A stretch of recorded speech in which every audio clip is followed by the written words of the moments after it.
grâce et la paix nous accompagnent tout au long de cet enseignement. Et vous êtes les bienvenus dans cette école. Là, vous savez qu'ici, vous avez la liberté de poser des questions et vous avez la liberté d'interagir. Et nous vous demandons, bien-aimés frères et sœurs, de nous aider à pouvoir écrire les versets bibliques et surtout, bien-aimés, à partager la vidéo si cela vous est donné. Voilà, donc, bien-aimés, nous allons parler sur un thème. Ce thème, je l'ai choisi, mais en réalité, c'est une des questions qui revient très souvent lorsque nous parlons de la volonté de Dieu, lorsque nous parlons de la souveraineté de Dieu, lorsque nous parlons du dessein de Dieu. Et cela revient souvent, pourquoi? Parce que lorsque nous lisons la Bible, il semblerait que nous comprenons que la prière peut changer le cœur de Dieu. Et même très souvent, dans les assemblées, dans les églises, on nous fait comprendre que l'homme, il peut aussi changer son destin. Mais vous savez, bien-aimés, nous disons souvent que ce n'est pas parce que les gens ils ont une bonne pensée que cela est toujours vrai. Voyez-vous? Ce n'est pas parce que les gens lisent la Bible et ils essayent d'expliquer que ce qu'ils disent ou bien ce qu'ils expliquent, c'est toujours vrai. Voyez-vous? Mais nous avons l'habitude de dire ici que, vous savez, Dieu, il est souverain. Et dans sa souveraineté, Dieu a tout préparé d'avance. Voyez-vous? Et ça, c'est un problème parce qu'aujourd'hui, il y a beaucoup de gens qui ne croient pas à la prédestination ou à la préscience de Dieu.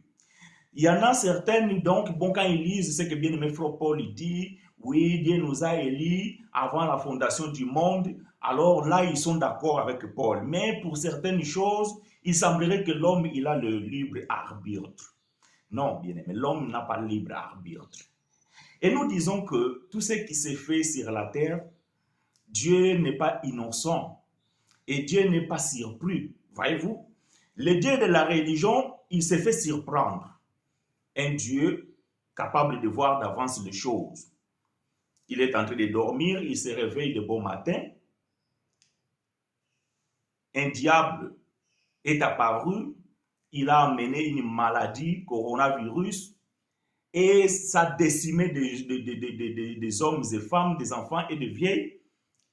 Et Dieu, il était surpris de cela. Pourquoi? Parce qu'il dormait lorsque le diable a manigancé pour faire cela.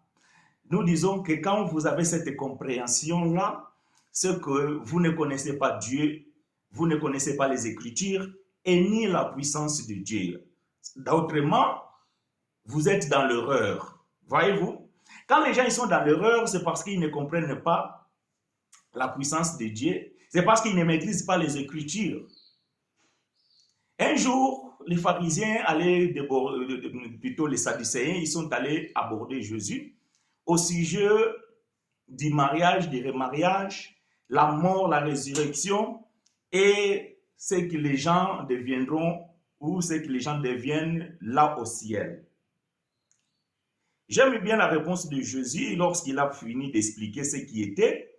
Et je suis dans le livre de Matthieu, chapitre 22, et au verset 29, Jésus va dire que vous êtes dans l'erreur, puisque vous ne comprenez ni les Écritures, ni la puissance de Dieu.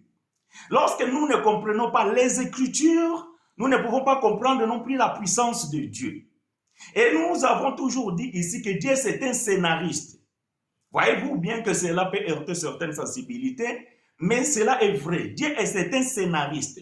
Ça veut dire que tout ce qui s'est fait sur la terre, c'est quelque chose que Dieu a déjà programmé, c'est quelque chose que Dieu a déjà préparé dans sa préscience. Et il n'y a rien qui s'est fait au hasard. Voyez-vous? Il n'y a rien qui s'est fait au hasard. Et cela fait que tu pries et que tu aies la réponse, ou peut-être que tu reçois ce que tu as demandé. Cela ne veut pas dire que cela n'était pas dans le plan de Dieu. Non. Simplement, cet entretien que tu as avec le Père, alors le Père se manifeste selon son propre bon vouloir et son plaisir et son dessein. Cela veut dire que ta prière a tout simplement été dirigée selon la volonté de Dieu. Voilà pourquoi, bien-aimé, Jean, il dit que lorsque vous priez selon la volonté de Dieu, vous avez l'assurance d'obtenir la chose. Voyez-vous? Donc, vous priez selon la volonté de Dieu, vous obtenez la chose. Cela veut dire que Dieu avait déjà préparé cette chose-là. Maintenant, lorsque vous avez prié selon ce que Dieu avait déjà prescrit, donc la chose, elle arrive. Est-ce que vous comprenez? Donc, bien aimé, aujourd'hui, nous allons dire pourquoi Dieu a-t-il ajouté 15 ans de plus à notre frère Ézéchias? Parce qu'il semblerait que la prière d'Ézéchias changea le cœur de Dieu. Mais nous avons toujours dit que cela n'est pas vrai. La prière d'Ézéchias n'a pas changé le cœur de Dieu, mais simplement Dieu a exécuté ce qu'il avait proclamé déjà lorsque même Ézéchias n'existait pas encore. Nous allons prouver avec les Écritures aujourd'hui ce que nous avons toujours dit, que cela est vrai. Et nous allons expliquer le pourquoi Ézéchias ne pouvait pas mourir 15 ans plus tôt. C'est surtout ça, le plus important à comprendre. Pourquoi le frère Ézéchias n'a pas décédé plutôt 15 ans plus tôt? Parce que si Ézéchias mourait 15 ans plus tôt, bien aimé, la prophétie ne serait pas accomplie. Ah, j'aime ça. J'aime ça. Si Ézéchias mourra 15 ans plus tôt, le Messie ne serait pas venu. Ah oui, parce que, bien aimé, dans le plan de Dieu, Messie devait venir dans la lignée d'Ézéchias.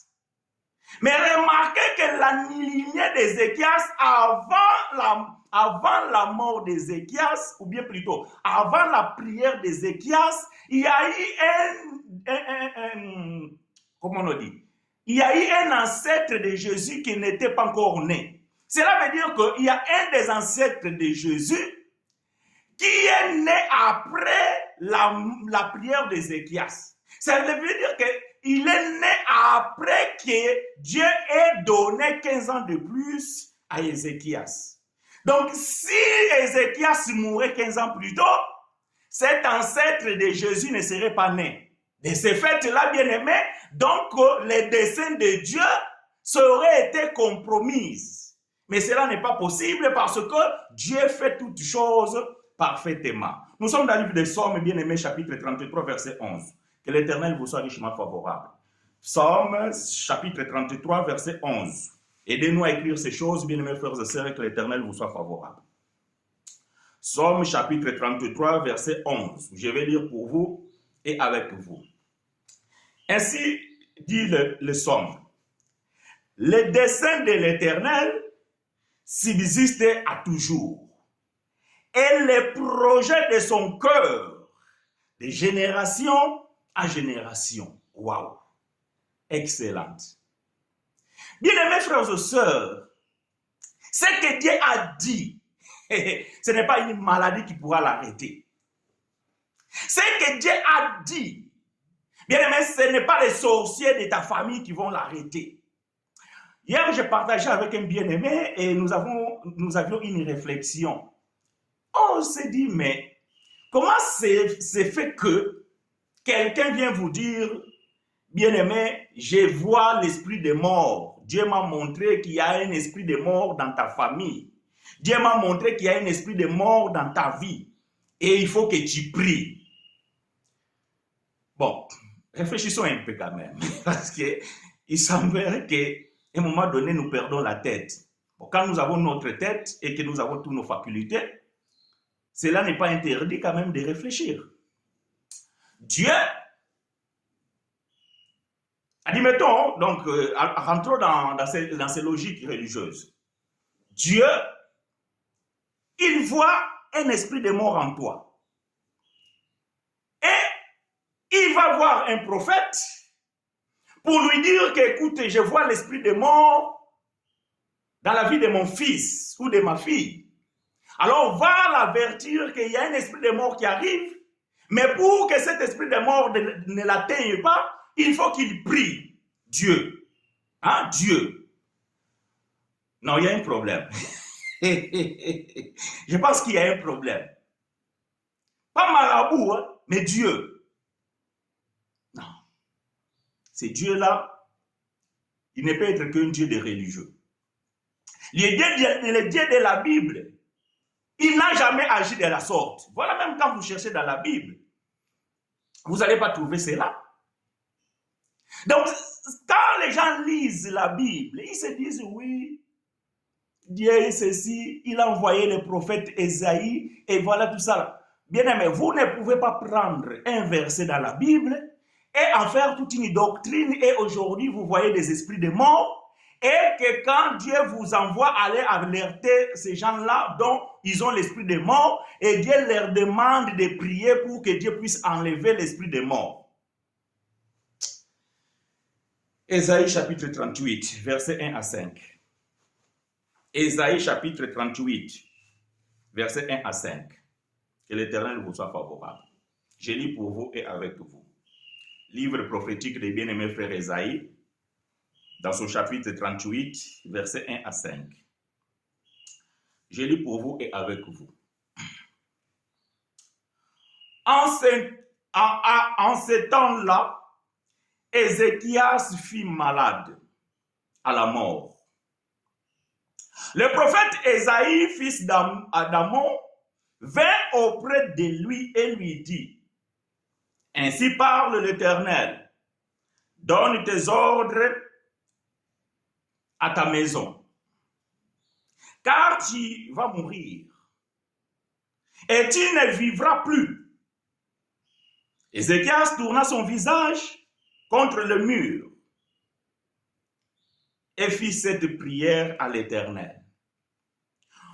« Oh l'Éternel, souviens-toi que j'ai marché devant ta face avec fidélité et intégrité de cœur, et que j'ai fait ce qui est bien à tes yeux. » Et Ézéchias répandit d'abondantes larmes. Puis la parole de l'Éternel fut adressée à Isaïe en ces mots.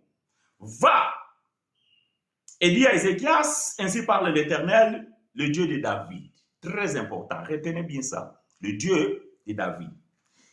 Ton père, j'ai entendu ta prière, je vis tes larmes. Voici, j'ajouterai à tes jours 15 années. Que l'Éternel apporte l'explication à sa parole. Voici, j'ajouterai à tes jours 15 années. Après que Ézéchias ait prié, suppliquant et exposé les bienfaits qu'il faisait de la part, ou plutôt pour l'œuvre de l'Éternel, après que Ézéchias appela Dieu à se souvenir de ce qu'il était, la prière d'Ézéchias changea la pensée de Dieu. C'est ce qu'on vient de lire. Littérairement, bien aimé, il est correct. Littérairement, c'est là, ça match. Mais selon la révélation, bien aimé, Ézéchias n'a fait que vivre les desseins de Dieu. Cela veut dire que dans le plan de Dieu, Ézéchias devait vivre 15 années de plus. Ça veut dire que je ne sais pas quel était l'âge de ce frère. Admettons, donc ne dites pas que c'est écrit dans la Bible. Je ne l'ai pas encore cherché, je ne sais même pas si c'est écrit, si la Bible donne l'âge de ce frère. Mais admettons que le frère Ézéchias, lorsque le prophète Ésaïe le visita, il avait 50 ans. Plus 15 ans, donc Ézéchias mourra à l'âge de 65 ans. Alors que Dieu lui avait averti que tu mourras à l'âge de 50. Non. C'est que dans le plan de Dieu, le frère Ézéchias devait mourir à 65 ans. Donc à 50 ans, quand Dieu vient le voir pour pouvoir lui dire, c'est que Dieu voulait tout simplement appeler l'attention de ses frères. Mais les frères ne pouvaient pas mourir à 50 ans, puisque dans les desseins de Dieu, c'était déjà écrit qu'il doit mourir à 75 ans. C'est un exemple que j'ai donné. Cela ne veut pas dire qu'Ézéchias est mort à 65 ans. Je vais faire des recherches quand même pour savoir à quel âge il a vu. Si la Bible lui dit, parce que nous fions à ce que la Bible dit. Peu importe. Donc, ce que je veux faire comprendre ici, bien aimés frères et sœurs, c'est que la prière des frères Ézéchias n'a pas changé le cœur de Dieu. Mais cela a tout simplement fortifié la foi du frère et que le frère a compris qu'il avait une relation particulière avec Dieu et que si seulement il savait quelle était la volonté de Dieu, les frères auraient fait cela même avant que l'Éternel vienne leur dire que tu mourras. Bien aimé, quand on prie, cela ne veut pas dire que ce que nous demandons à Dieu, c'est que Dieu ne le sait pas. Non, nous au contraire, nous ne savons pas ce que Dieu a prédit pour nous. Sauf si l'Éternel tu lui dis, et sauf si tu connais les Écritures et que tu puisses comprendre quelle est la volonté de Dieu. Mais comprenez une chose bien aimée, ton avenir à toi, mon avenir à moi, c'est le passé pour Dieu. Cela veut dire que ce qui va arriver dans 10 ans, Dieu le sait, mais toi tu ne le sais pas. Il se peut que ce sont des projets dont toi, tu es en train de faire. Que non, d'ici 10 ans, je vais créer une grande entreprise. Mais si cela est déjà dans le plan de Dieu, 10 ans après, cela va y arriver. Bonjour mon bien-aimé, est-ce qu'un prophète ne peut pas voir un esprit de mort, un danger de mort dans la vie d'un frère ou d'une sœur? Que l'Éternel te soit favorable, ma sœur Christiane. Ce n'est pas ce que je viens de dire, mais je vais répondre à ta question, parce que peut-être que la question a été posée par rapport à mes dires. Et je vais répondre à ta question. Un prophète peut tout voir lorsque Dieu lui montre. Il ne faut pas croire que les prophètes, ils ont un pouvoir extraordinaire de pouvoir demander à Dieu, Dieu montre-moi ce qui va se passer dans la vie de la sœur Christiane. Non, les prophètes n'ont pas ce pouvoir-là. Non. Mais Dieu peut utiliser les prophètes pour montrer quelque chose. Je ne sais pas si ce n'était pas dimanche passé ou bien dimanche d'avant, j'avais dit ici que le frère Jean-Baptiste était un prophète. Il connaissait la prophétie, il connaissait les Écritures. Mais au moment où il se retrouva en prison, il douta. Il douta parce qu'il savait dans les Écritures, il est dit que lorsque Jésus viendra, il viendra pour sauver son peuple. Donc, le prophète en prison, il s'attendait que Jésus vienne le sauver. Mais il voit que ses jours dans la prison s'allongeaient et que Jésus étant là, n'intervenait pas. Alors, par la doute, il envoya des hommes pour aller voir et confirmer si c'est vrai que c'est lui ou on doit en avoir, plutôt attendre un autre prophète, un grand prophète. Parmi ceux qui sont nés de femmes, il n'y a pas un prophète plus grand que Jean-Baptiste. Ça, c'est la parole de Jésus. Mais il n'a pas vu que la venue de Jésus ne concernait pas la vie d'un homme particulièrement. Pour dire que les prophètes n'ont pas le pouvoir lorsque l'Éternel ne dit rien. Donc si Dieu dit à un prophète, voilà que je suis en train de voir la mort venir. Oui, mais si maintenant Dieu dit que maintenant pour que cette mort soit écartée, il faut que la personne prie. C'est que Dieu n'est pas Dieu. Ça je lui ai dit et je le confirme. Donc si Dieu a besoin d'intervention de l'homme pour qu'il puisse agir, Bien aimé, alors là, il y a un problème. Voyez-vous? Là, il y a un problème. Parce que, bien aimé, Dieu n'a pas besoin d'un concours humain. Le dessein de Dieu ne dépend pas, bien aimé, de la perfection humaine, mais de sa fidélité à sa promesse. Les desseins de Dieu ne dépendent pas de la perfection humaine. Ce n'est pas parce que, bien aimé, celui-là, quand il prie à la perfection, et sa prière a la capacité de changer la pensée de Dieu. Non. C'est pour ça que je dis que le frère Ézéchias ici, sa prière n'a pas changé le cœur de Dieu. Mais dans le cœur de Dieu, Dieu savait qu'Ézéchias devait vivre 15 ans de plus. Pourquoi nous disons ces choses? Quelle est la raison alors? Nous allons dans le livre de Matthieu, chapitre 1.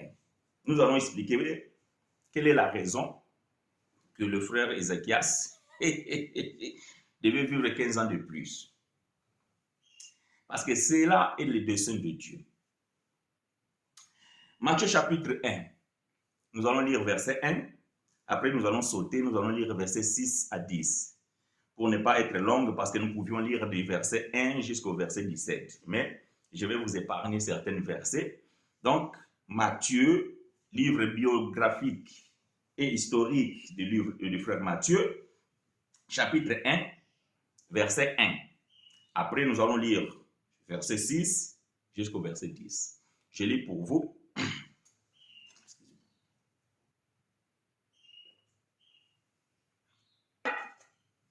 Je lis pour vous et avec vous. Matthieu, chapitre 1, verset 1.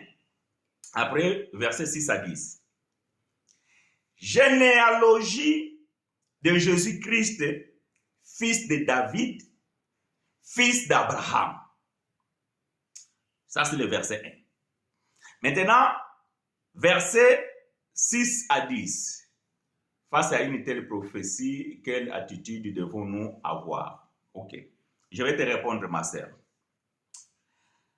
Matthieu chapitre 1, verset 6 à 10. Et Jessé engendra David, le roi, et David, le roi, engendra Salomon, de celles qui avaient été femmes d'Uri. Et Salomon engendra Roboam, et Roboam engendra Abia. Et Abia engendra Asa, et Asa engendra Josaphat. Et Josaphat engendra Joram, et Joram engendra Ozias. Et Ozias engendra Joatan, et Joatan engendra Akaz. Et Akaz engendra Ézéchias, le frère Ézéchias. Et Ézéchias engendra Manassé. Et Manassé engendra Amon, et Amon engendra Josias, ainsi de suite, quand vous arrivez au verset 17, et Joseph est né, et de Joseph est né Jésus, celui qu'on appelle Christ. Donc, le frère Ézéchias, il est dans la lignée de Jésus. Mais, c'est lui qui est né après la prière, ça veut dire 3 ans après la prière d'Ézéchias, c'est le frère Manassé. Or, le frère Manassé, ici, on voit, il est dans la lignée de la généalogie de Jésus. Ah, est-ce que vous pensez que les frères Manassé, il est rentré dans la généalogie de Jésus par un concours de circonstances et que cela n'était pas prévu dans le plan de Dieu?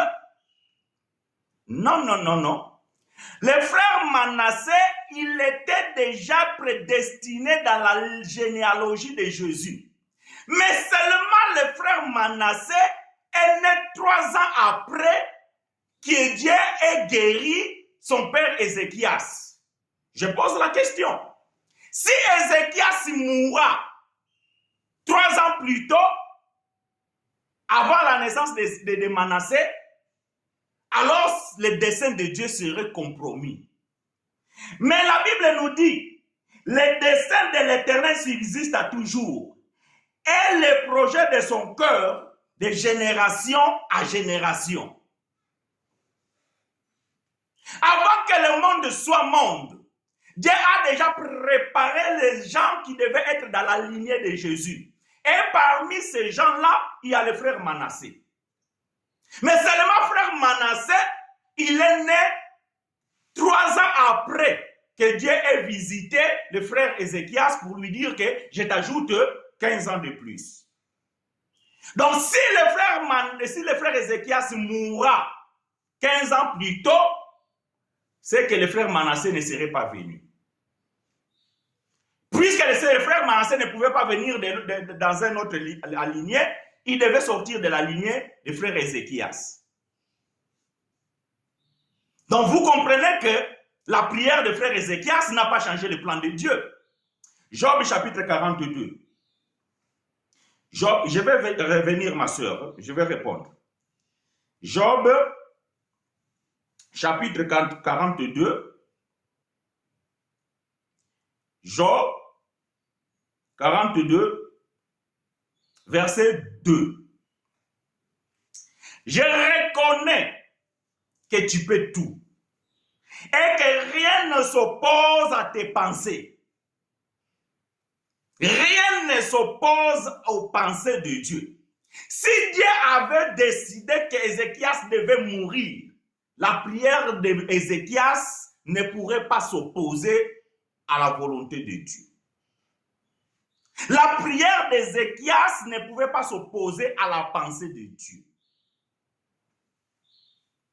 Mais si Ézéchias a vécu 15 ans de plus, c'est pas parce que sa prière était efficace, mais c'est parce que dans le dessein de Dieu, cela était écrit ainsi. Et que par le frère Ézéchias devait naître le frère Manassé, et qui est l'un des ancêtres de Jésus.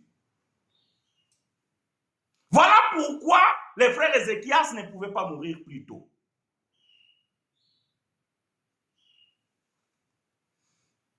Répondons à la question de la sœur, après nous allons continuer. Face à une telle prophétie, quelle attitude devons-nous voir?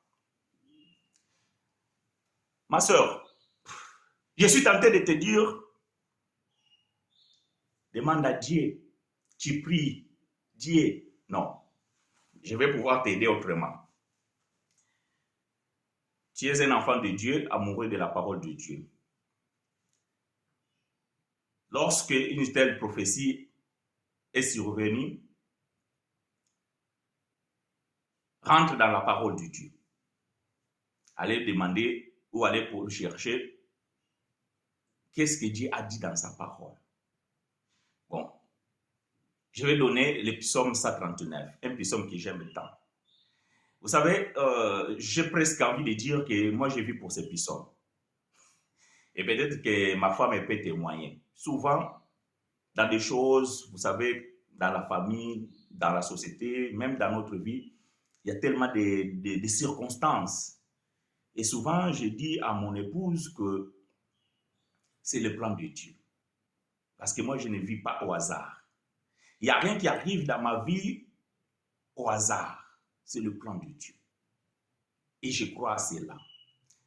Moi, si quelqu'un aujourd'hui me appelle et me dit, frère, Dieu m'a montré que je suis en train de voir l'esprit des morts.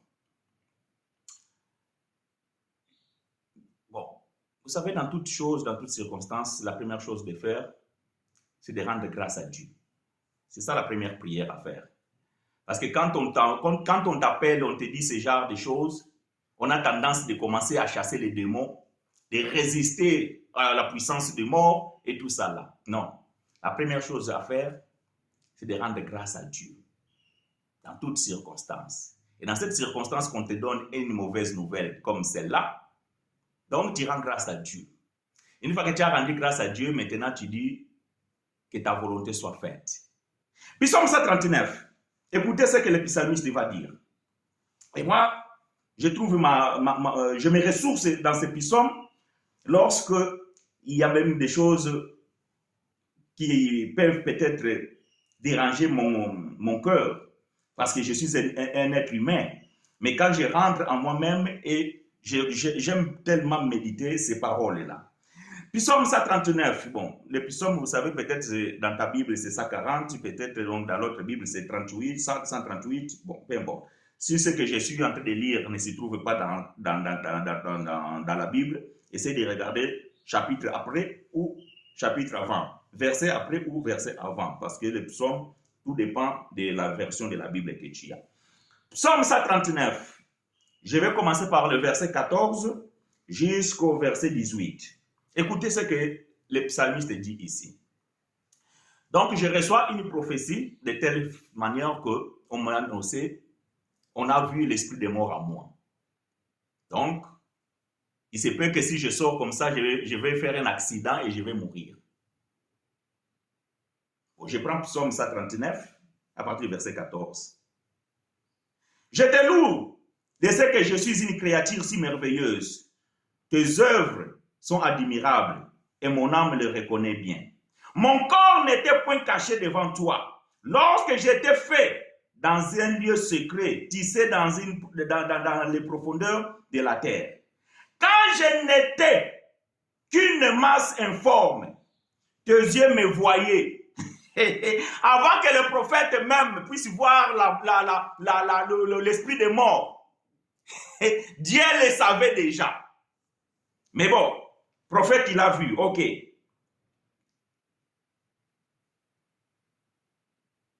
Quand je n'étais qu'une masse informe, tes yeux me voyaient.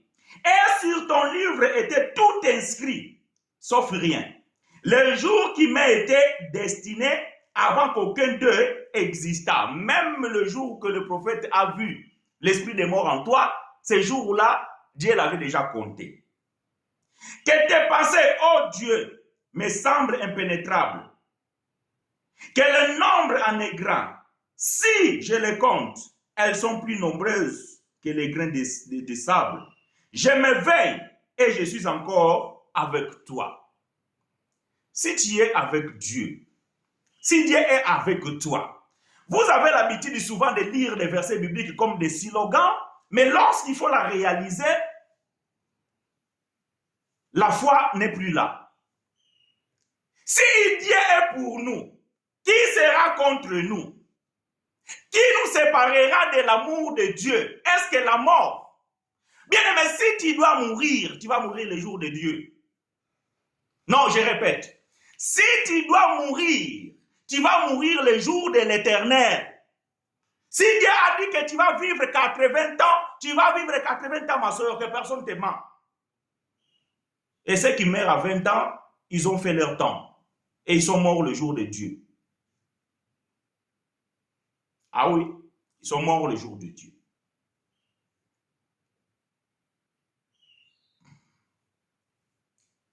Vous savez, lorsque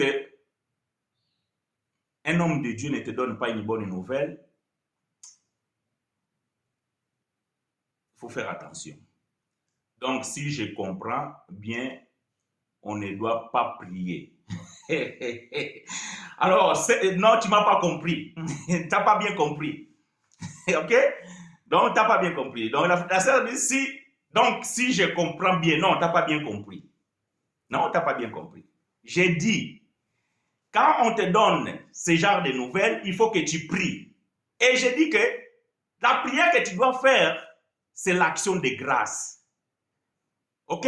La prière que tu dois faire, c'est l'action de grâce. Pasteur, s'il vous plaît, ce psaume n'est pas une prière. Ce n'est pas une prière. Ah. Mais c'est une prière. Mais c'est une prière d'action de grâce. Le psalmiste ici ne demande rien. Il ne demande même pas la protection. Il rappelle à Dieu ce que Dieu a fait de bien et il fait une prière d'action de grâce. Donc, j'étais en train de répondre à la sœur que j'ai bien dit ici. Maintenant, allons voir. Nous sommes dans 1 Thessaloniciens. 1 Thessaloniciens chapitre 5. Verset 17. 1 Thessaloniciens chapitre 5 verset 17. Devons-nous prier ou nous ne devons pas prier? Prier sans cesse.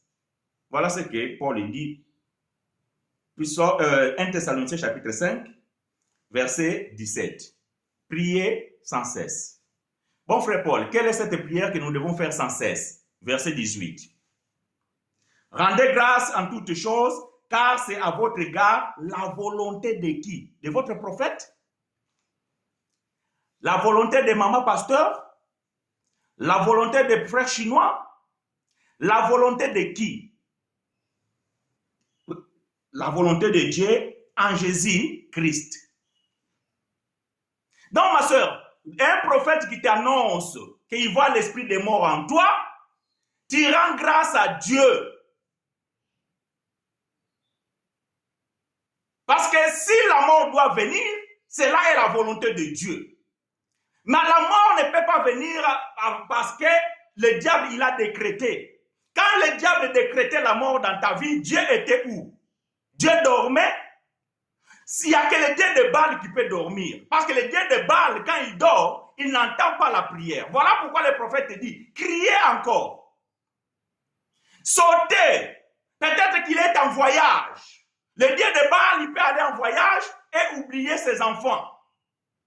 Mais le Dieu de la Bible, le Dieu de notre Seigneur Jésus-Christ, le Dieu que nous prêchons ici, il ne peut pas être surpris par qui que ce soit et par quoi que ce soit.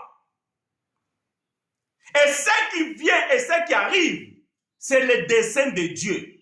Cela veut dire c'est la volonté de Dieu. Donc, face à telle prophétie, il faut prier. Mais la prière que tu dois faire, c'est ce que Paul dit ici dans le verset 18, rendez grâce en toutes choses. Vous ne devez pas rendre grâce pas seulement lorsque vous avez l'argent, pas seulement lorsque vous avez reçu les bacs, pas seulement quand vous avez le mariage, pas seulement quand vous avez un emploi. Vous devez aussi rendre grâce lorsque vous perdez quelqu'un de la famille. Vous devez aussi rendre grâce lorsqu'on vous renvoie du travail. Vous devez aussi rendre grâce lorsque un accident arrive. J'ai béni l'Éternel pour la vie d'une sœur qui est avec nous ici. Il n'y a pas longtemps, il était accidenté, il a eu un problème dans ses jambes. Mais Dieu l'a relevé aujourd'hui. Et on a eu à partager avec la sœur, je lui ai dit, ma sœur, rend grâce à Dieu parce que cela est la volonté de Dieu. Et la sœur aujourd'hui, elle est remise et elle a repris ses activités. Mais il était aussi nécessaire de se reposer parce que parfois de nous-mêmes, on n'arrive pas à nous reposer. Dieu va provoquer un concours de circonstances afin que tu puisses prendre le temps de se ressourcer. Ça, c'est dans la volonté de Dieu, mes frères et sœurs. Maintenant, quand un prophète te donne ce genre de prophétie, quand tu es en panique, tu dois retourner vers lui parce que c'est Dieu qui l'a envoyé. Et c'est alors que commencent maintenant les magouilles. C'est là où maintenant, donc, les offrandes prophétiques vont sortir. C'est là où maintenant qu'il faut bâtir l'autel. Parce que la mort demande un sacrifice. Et le sacrifice, c'est ton argent que tu dois maintenant donner. Là, on est arrivé dans le mois de décembre. Maintenant, pour que Dieu vous garde jusqu'au 31 décembre, vous devez donner l'argent à Dieu. Vous devez préparer les enveloppes des actions de grâce. Parce que dans le mois de décembre, les démons demandent le sacrifice du sang. Ça, bien aimé, ce n'est pas une bonne nouvelle. Et ça, ce n'est pas l'évangile. Si les démons demandent dans le décembre, puisque vous allez manger la viande, que les démons aussi, ils déclarent ou bien ils réclament le sang humain, ça, ce n'est pas une bonne nouvelle. Et les démons qui réclament le sang des enfants de Dieu, un enfant de Dieu peut-il être réclamé par le démon? Mais attendez. Non, mais il y a un problème. Il y a un problème. Tout se fait en fait de pouvoir vous enfermer dans une doctrine où là vous ne pouvez pas vous en sortir et vous devenez des esclaves de ces hommes-là. Et vous devenez indépendants. Non, plutôt, vous devenez dépendants. Alors que nous sommes appelés à l'indépendance. C'est pour la liberté que Christ nous a libérés. Soyez affranchis, ma soeur. Soyez affranchis, mon frère. Que personne ne t'emmène dans tout vent de doctrine par des pratiques tendancieuse et pernicieuse. Si tu es un enfant de Dieu, entretiens-toi, soigne tes relations avec Dieu, marchez selon la parole de Dieu, marchez selon sa volonté. Et Dieu lui-même peut te montrer des choses. Et Dieu va t'épargner avant même que qui que ce soit vienne te dire qu'il voit quelque chose. Vous savez bien aimé, il y a des jours comme ça, tu te lèves, tu voulais sortir, mais tu ne sors pas. Et tu ne sais même pas pourquoi. Mais c'est tout simplement parce que peut-être là où tu devais aller, il y a des choses qui devaient arriver et Dieu t'a épargné. Vous savez bien aimé, il y a des combats qui se passent dans l'obscurité que nous ne soupçonnons même pas, mais que Dieu nous épargne. Bien aimé, là où tu vas marcher demain pour aller au travail ou dans ton rendez-vous, il y a aussi plusieurs qui vont passer par là, mais il y a certains qui vont rester parce qu'il y a eu un accident, parce qu'il y a eu un attentat, parce qu'il y a eu un incendie, parce qu'il y a eu je ne sais pas quoi. Mais toi, tu rentres sain et sauf. Tu n'avais pas besoin de prophéties pour cela. Demain, quand tu vas sortir, tu vas rentrer, tu n'as pas besoin de prophéties. Il n'y a pas un prophète qui peut dire que non, ma soeur, mon frère, demain tu vas sortir et tu vas rentrer.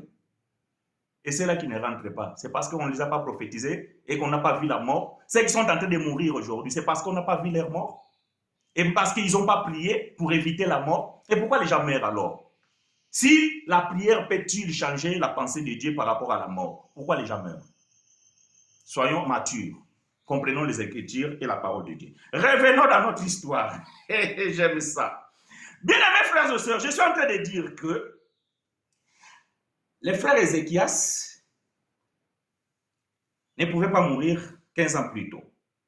Parce que dans la généalogie de Jésus, il y a le frère Ézéchias et il y a son fils Manassé. Seulement, comme j'étais en train de dire que le frère Manassé, il est né 3 ans après que Dieu ait guéri le frère Ézéchias de cette maladie dont il devait mourir. Mais tout cela, bien aimé, c'est dans le plan de Dieu. Parce que le plan de Dieu, je reprends Psaume 33, verset 11. Les desseins de Dieu, quand on parle des desseins de Dieu, on peut parler la volonté de Dieu, ok? Parce que c'est ça. Ça veut dire que Dieu n'a pas besoin de conseil de qui que ce soit. Il fait des choses à sa volonté. Donc c'est ça qu'on appelle le dessein de Dieu. Les desseins de l'Éternel subsistent à toujours. Et le projet de son cœur, de génération à génération.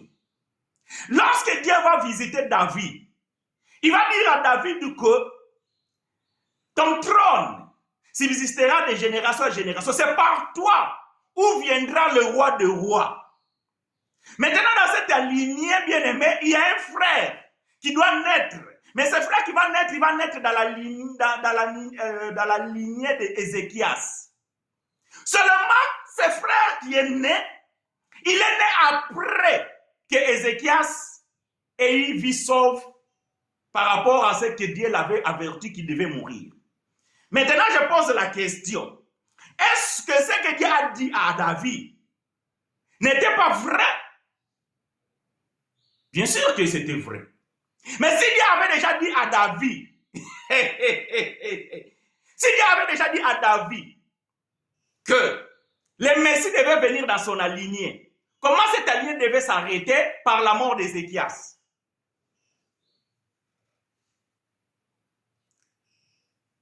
Dieu ne peut pas se contredire. Dieu ne peut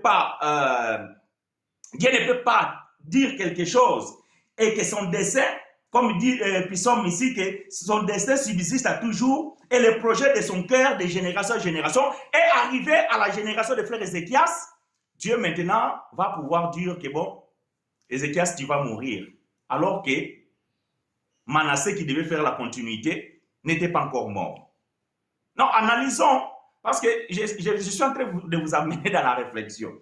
Il y a quelqu'un qui est en train de se poser déjà, mais comment le frère dit ça? Est-ce que Ézéchias, est-ce que Manassé vraiment il est né? Oui, je vais donner les Écritures. Parce que nous ici on parle avec les Écritures. Je vais donner les Écritures. Parce que je ne peux pas vous convaincre avec la philosophie. Ici, la philosophie n'a pas la place. S'il n'y a pas l'Écriture, nous affirmons rien. Mais les frères Matthieu nous a expliqué ici que dans Matthieu chapitre 1, verset 9, et Osias engendra Joatam, et Joatam engendra Akaz, et Akaz engendra Ézéchias, et Ézéchias engendra Manassé. 1 Chronique chapitre 3, verset 10 à 14. 1 Chronique chapitre 3, verset 14 à 10.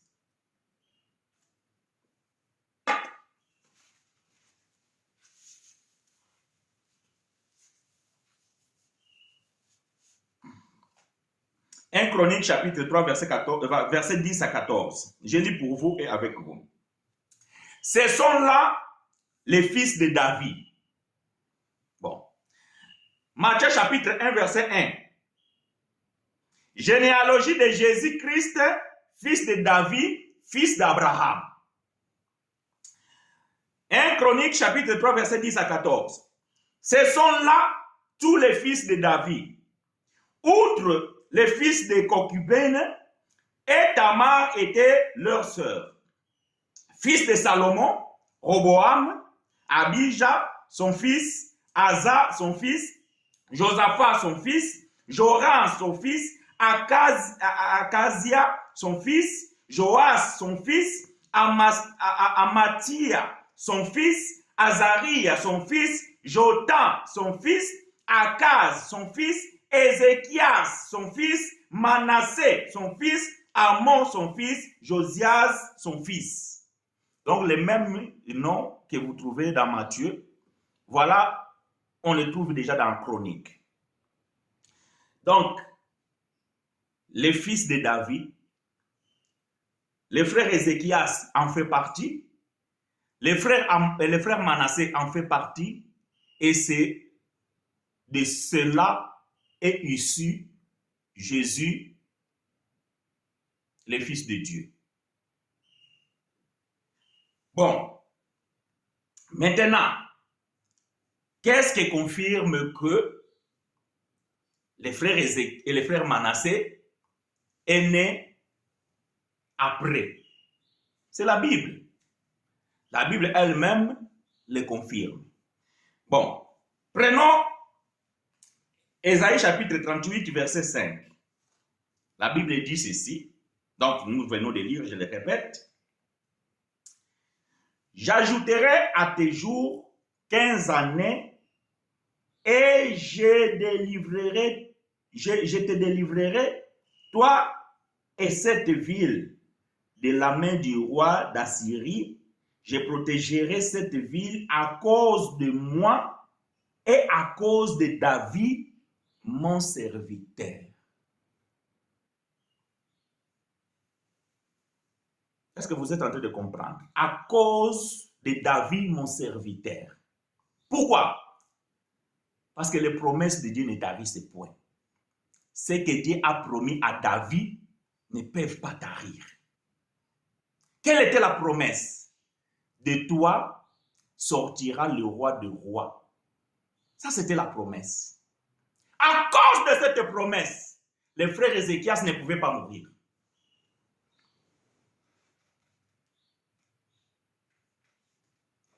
Est-ce que c'est la prière d'Ézéchias qui a changé la vie, le cœur de Dieu, ou c'est l'engagement de Dieu vis-à-vis de David?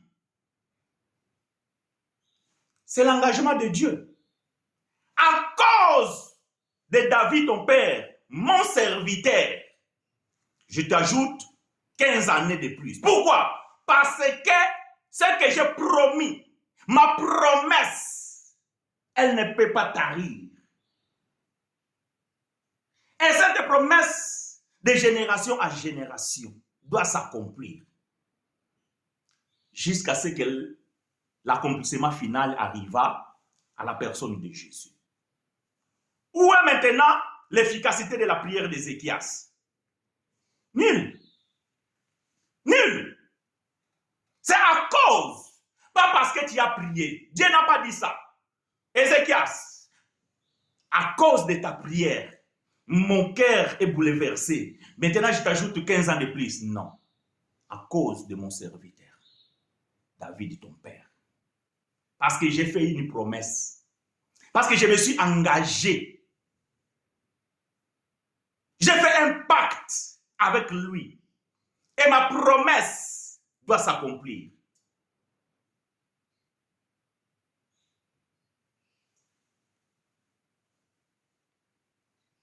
Deux Rois chapitre 20, verset 6. Deux Rois chapitre 20, verset 6. Je lis pour vous et avec vous. J'ajouterai à tes jours 15 années. Je te délivrerai, toi et cette ville, de la main du roi d'Assyrie. Je protégerai cette ville à cause de moi et à cause de David, mon serviteur. Deuxième témoin. Dans la même parole que Dieu avait dit dans Ésaïe, le roi, deux rois ici, on répète la même chose. On n'a pas dit à cause de la prière d'Ézéchias. Non, c'est à cause de l'engagement, le serment que Dieu a fait avec son serviteur David. Ézéchias ne pouvait pas mourir. Parce que c'est lui qui doit naître après Ézéchias et c'est lui qui va faire la continuité de cette lignée jusqu'à Jésus. Alors, comment Ézéchias devait mourir avant la naissance de ses frères? Bon, maintenant, frère chinois, comment alors on peut savoir que frère Manassé n'était pas déjà né avant que Ézéchias fasse la prière? La Bible répond. 2 Rois chapitre 21, verset 1. 2 Rois. Aidez-moi à écrire ces choses. J'ai donné 2 Rois chapitre 20, verset 6. Personne ne l'a écrit.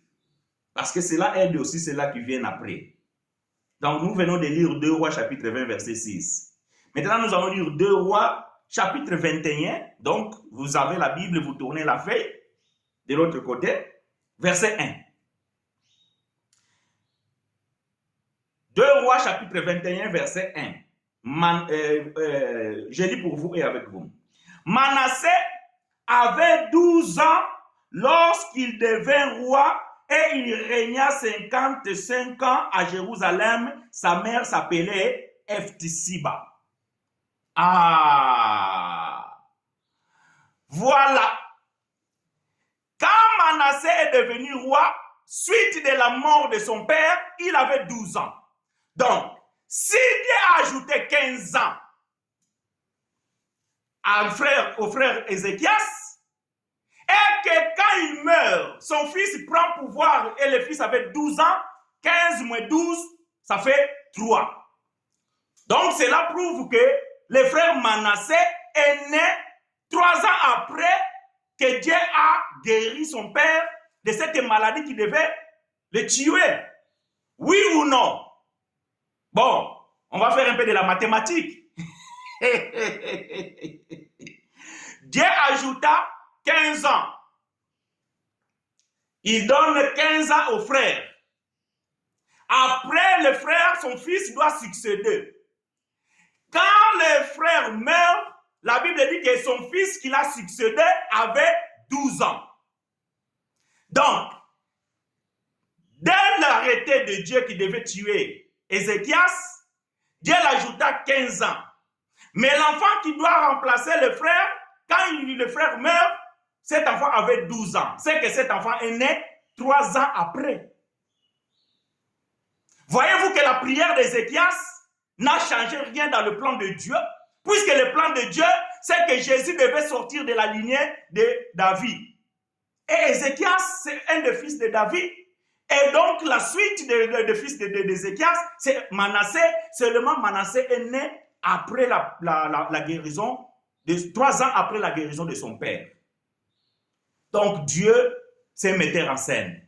Et quand Dieu fait son scénario, il prépare aussi les acteurs et il prépare aussi donc toutes sortes de scénarios.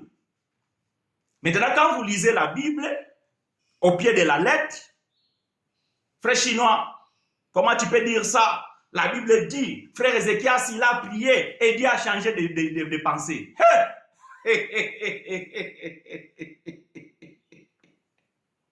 Dieu a changé de quoi? Dieu a changé de pensée. Waouh! Vous êtes audacieux. Vraiment. Vous êtes audacieux. Autant que parfois je dis des choses ici qui ça choque, mais dire ça, bien aimé, je pense que c'est la chose la plus choquante. Dire que la prière d'un individu, une créature, peut changer le cœur de Dieu et le plan de Dieu. Job 42, verset 2. Je sais que tu peux tout et que rien ne peut changer ta pensée. Rien ne peut changer ta pensée. Deuxième témoin. 2 Chroniques chapitre 33. 2 Chroniques chapitre 33, verset 1. 2 Rois chapitre 21, verset 1. Nous avons lu que Manassé avait 12 ans lorsqu'il est devenu roi dans la succession suite à la mort de son père, qui a vécu 15 ans de plus. Donc, 2 Chroniques chapitre 33, verset 1 confirme la même chose. 2 Chroniques chapitre 33, verset 1. Manassé avait 12 ans lorsqu'il devint roi et il régna 55 ans à Jérusalem. Donc, si Ézéchias mourait, quand le prophète Ésaïe est venu lui dire de mettre sa maison en ordre, le frère Manassé ne serait pas venu et la lignée de la généalogie de Jésus serait coupée et la promesse faite à David compromis. Voyez-vous? Et le prophète fait, plutôt les promesses faites à David compromis. Les promesses de Dieu ne tarissent point. Bien aimé, quand tu connais la volonté de Dieu vis-à-vis de toi, tu diras comme le frère Siméon. Les frères étaient vieux, fatigués. Voyez-vous, fatigués. Et il demanda à Dieu de mourir. Mais Dieu lui avait dit que tu ne mourras pas aussi longtemps que tu n'as pas vu le salut. C'est-à-dire que Jésus, tu ne peux pas mourir. Mais le vieux, il était fatigué. Il dit, mais même pour manger, c'est compliqué. Je ne peux plus même sortir, aller même dehors, Seigneur. Je suis fatigué. Laisse-moi partir en paix. Mais c'est là, sans tenir compte de la promesse de Dieu, le vieil homme voyait son corps qui est lâché. Il voyait la fatigue. Il voyait comment il donnait du travail à son entourage. Alors il voulait s'en aller. Mais la promesse que Dieu avait faite, elle doit s'accomplir. Parce que les promesses de Dieu ne tarissent point. Même la prière de frère Siméon n'a pas changé le cœur de Dieu. Est-ce que le frère ne souffrait pas? Bien sûr que peut-être le frère souffrait. Parfois, vous voyez quelqu'un comme ça, on dit, mais Seigneur, pourquoi? Pourquoi cet état-là? Voilà pourquoi des bêtises aujourd'hui ici en Occident, on est capable d'aller demander que non, on veut que notre frère ou bien notre papa puisse mourir parce qu'il est en train de souffrir trop. Même ça, quand ça arrive, c'est la volonté de Dieu. Oui. Voilà pourquoi il y a certaines personnes, ils se pendent, ils se mettent des cordes, ils veulent se pendre. Après, la corde se rompt, il est tombé, il n'est pas mort. Il ne comprend pas pourquoi. Bien-aimé, Dieu que nous servons, c'est un véritable Dieu. Et tout ce qui arrive, c'est ce que lui, il a planifié dans son propre bon plaisir. Voilà pourquoi Paul dit que c'est lui qui met le vouloir et le faire dans le cœur.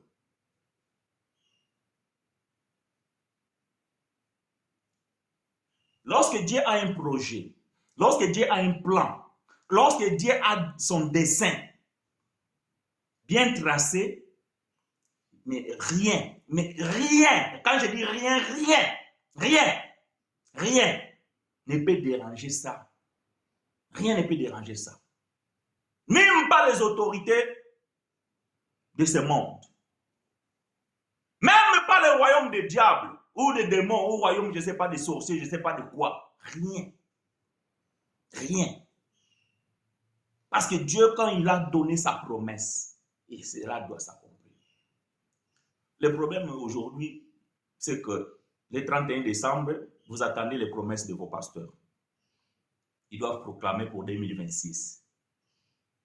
Dans une assemblée là où il y a 1000 personnes, les pasteurs disent que l'année 2026, c'est l'année de la prospérité. Vous pensez que dans cette année 2026, il n'y aura pas de morts dans cette assemblée? Il y aura des morts. Vous pensez que dans cette assemblée-là, il n'y aura pas de chômeurs? Il y aura des chômeurs. Vous pensez que dans cette assemblée-là, il n'y aura pas de malades? Il y aura des malades. Maintenant, c'est que le pasteur aurait dit la nuit de traverser. Je ne sais pas si vous traversez d'où à où, mais bon, vous traversez quand même. La nuit de traverser, vous allez traverser. Et le pasteur va décréter que dans ces ponts que vous êtes en train de traverser, il n'y a rien qui va pouvoir vous arriver. Mais en arrivant le 2 janvier 2026, tu as perdu ton travail.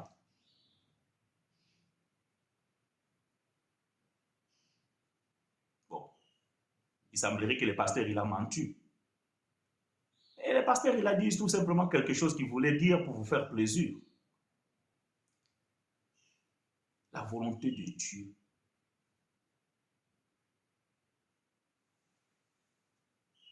Le dessein de l'Éternel, bien aimé, subsiste à toujours. Et le projet de son cœur, de génération à génération. Qui peut connaître la pensée de Dieu si ce n'est que son esprit? Ah, marchez selon l'esprit. Vous accomplirez pas le désir de la chair. Parce que souvent, même les pasteurs aujourd'hui, ils marchent dans la désir de la chair. Ils savent quelles sont vos difficultés. Ils savent quels sont vos désirs. Et ils vont surfer sur ça. Bon, la sœur là, il aime tout des prophéties, donc on va chercher une prophétie pour pouvoir peser son cœur et tout ça là. Et ils vont venir, bah, ils vont vous donner tout ça. Mais celui qui marche selon l'esprit, il écoute la voix de Dieu, plus que la voix des hommes. Voilà pourquoi la Bible dit que ne méprisez pas les prophéties, mais examinez-les. Maintenant, quand la prophétie contredit la pensée de Dieu, alors il y a un problème. Il y a un problème. Donc, la prière de frère Ézéchias n'a rien changé par rapport au plan de Dieu. Dans le plan de Dieu, dans son scénario, le frère Ézéchias devait mourir au temps convenable. Et de ce fait, il ne pouvait même pas mourir avant parce que son fils qui devait continuer la lignée n'était pas encore né. Comment vous voulez que le frère meure? C'est comme le frère Siméon. Si le frère Ézéchias connaissait seulement, appliquait seulement la parole de Dieu, la promesse qu'il avait donnée à son père David, il n'allait même pas être découragé. Il allait tout simplement rappeler à Dieu, où est mon successeur? Où est mon successeur? Voyez-vous, quand vous oubliez la promesse de Dieu, vous êtes capable de faire n'importe quoi. Vous êtes tenté à aller faire des bêtises. Et parfois même ces bêtises que vous allez faire, c'est aussi dans la volonté de Dieu pour pouvoir servir de leçon aux autres. Voilà pourquoi, bien aimé, quand vous lisez la vie d'Abraham, il nous a donné déjà une leçon, que vous devez vous fier à la promesse de Dieu. Dieu avait donné la promesse à Abraham. Il a dit que, donc, de toi sortira, donc, comment dirais-je, une génération qui sera mon peuple. Mais le frère et la sœur regardaient la chair. Ils regardaient qu'ils vieillissaient. La sœur, il a regardé son mari, waouh, 90 balais.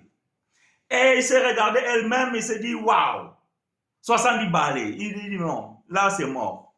Là c'est foutu. On est en train de veiller. Il regarde comme ça 91 ans. 92 ans, il dit, oh non. Il regarde comme ça 80 ans, il dit, hé, Abraham, cette promesse-là, c'est pas avec moi. Regarde cette jeune fille. Elle a encore la forme. Elle peut encore engendrer, peut te donner des enfants. Va avec, voilà, quand vous ne voulez pas marcher selon la parole de Dieu. Quand vous ne vous souvenez pas de la promesse de Dieu. Bonjour frère chinois, je viens d'arriver, alors excusez-moi pour la question. Dites-moi pourquoi nous devons prier les uns pour les autres, autres si Dieu est au contrôle de nos vies. Merci ma soeur, que l'Éternel te soit favorable. Tu sais,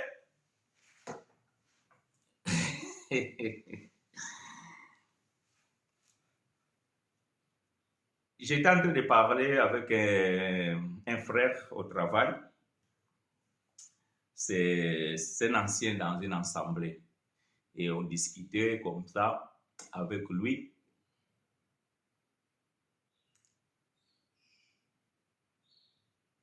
Je lui dis que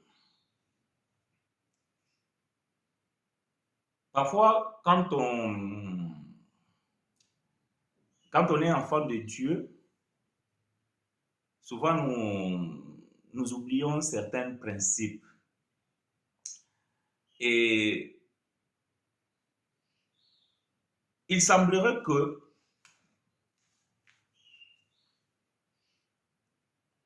ce que nous apprenons, c'est parfois des choses qui...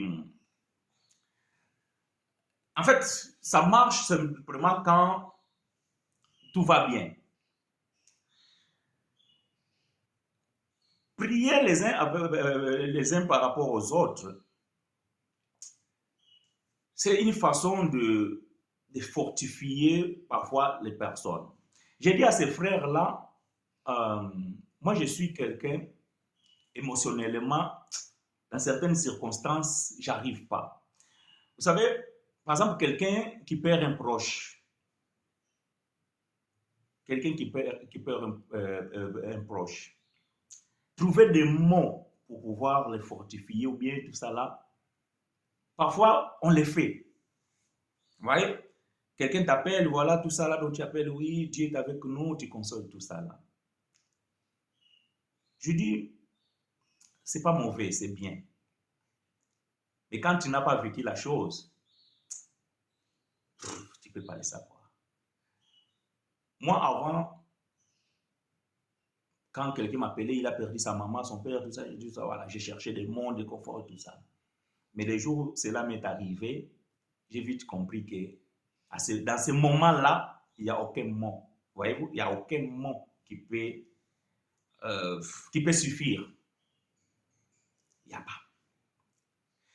Voilà pourquoi, quand on prie les uns pour les autres, c'est une façon de s'encourager. C'est une façon de rappeler.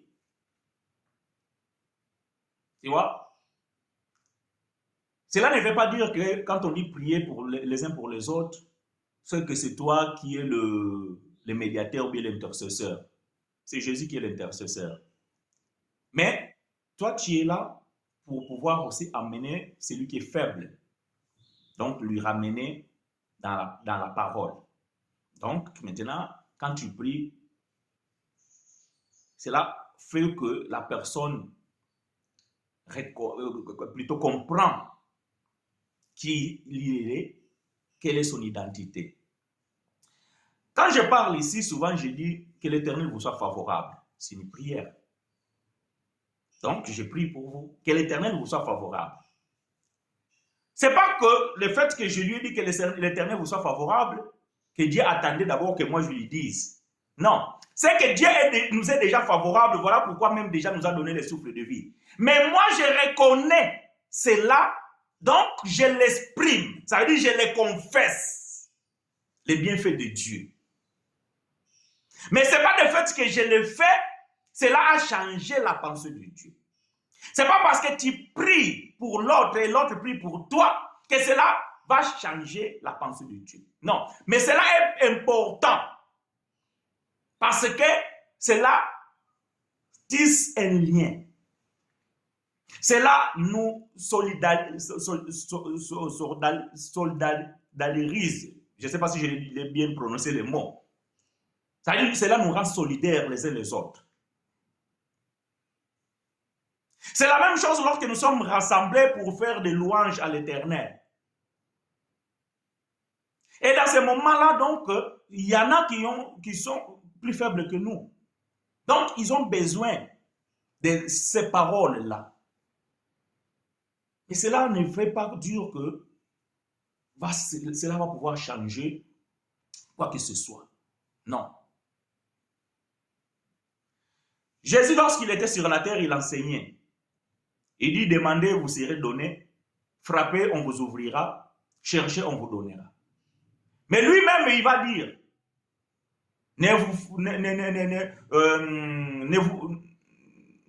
comment il dit ça? Bon, je n'ai pas les termes exacts, mais il veut dire tout simplement que ne vous préoccupez pas de ce qui va venir le lendemain, parce que le lendemain suffit sa peine. Lorsque vous demandez quelque chose au Père, soyez sûr que vous l'avez déjà eu. Mais pourquoi demander alors si nous avons déjà la certitude que nous avons déjà eu la chose? Mais c'est une façon de maintenir le dialogue. Quand tu es à la maison avec tes enfants, tu mets les choses dans le congélateur, dans le frigo, dans les armoires, dans les placards. C'est pourquoi? C'est pour que les enfants puissent manger. Et l'enfant, il vient quand même te voir, maman, je peux manger les biscuits? Oui, bien sûr que le biscuit, il est là pour ça. Maintenant, donc, tu dis à l'enfant, ah non, ce n'est pas l'heure de prendre les biscuits. Mais les biscuits, c'est pour moi, papa, maman. Oui, bien sûr, c'est pour toi, mais ce n'est pas le moment pour les prendre. Tu vas les manger après le dîner. Ah, tu vas les manger demain dans le goûter à l'école. Donc, Dieu, c'est pareil. Donc, ce n'est pas parce que quand tu pries, Dieu sait de quoi nous avons besoin. Maintenant, quand nous prions, donc c'est une façon aussi de rappeler certaines choses à Dieu. Et mais tu verras que parfois nous ne les recevons pas. Pourquoi? Parce que la chose qui est là, ce n'est pas pour le moment. Ou peut-être même ce n'est pas pour toi. Nous, qu'on a beaucoup d'enfants, parfois donc il y a des choses là, c'est pour l'école, pour celui qui goûte à l'école. Mais l'autre frère, il veut le prendre.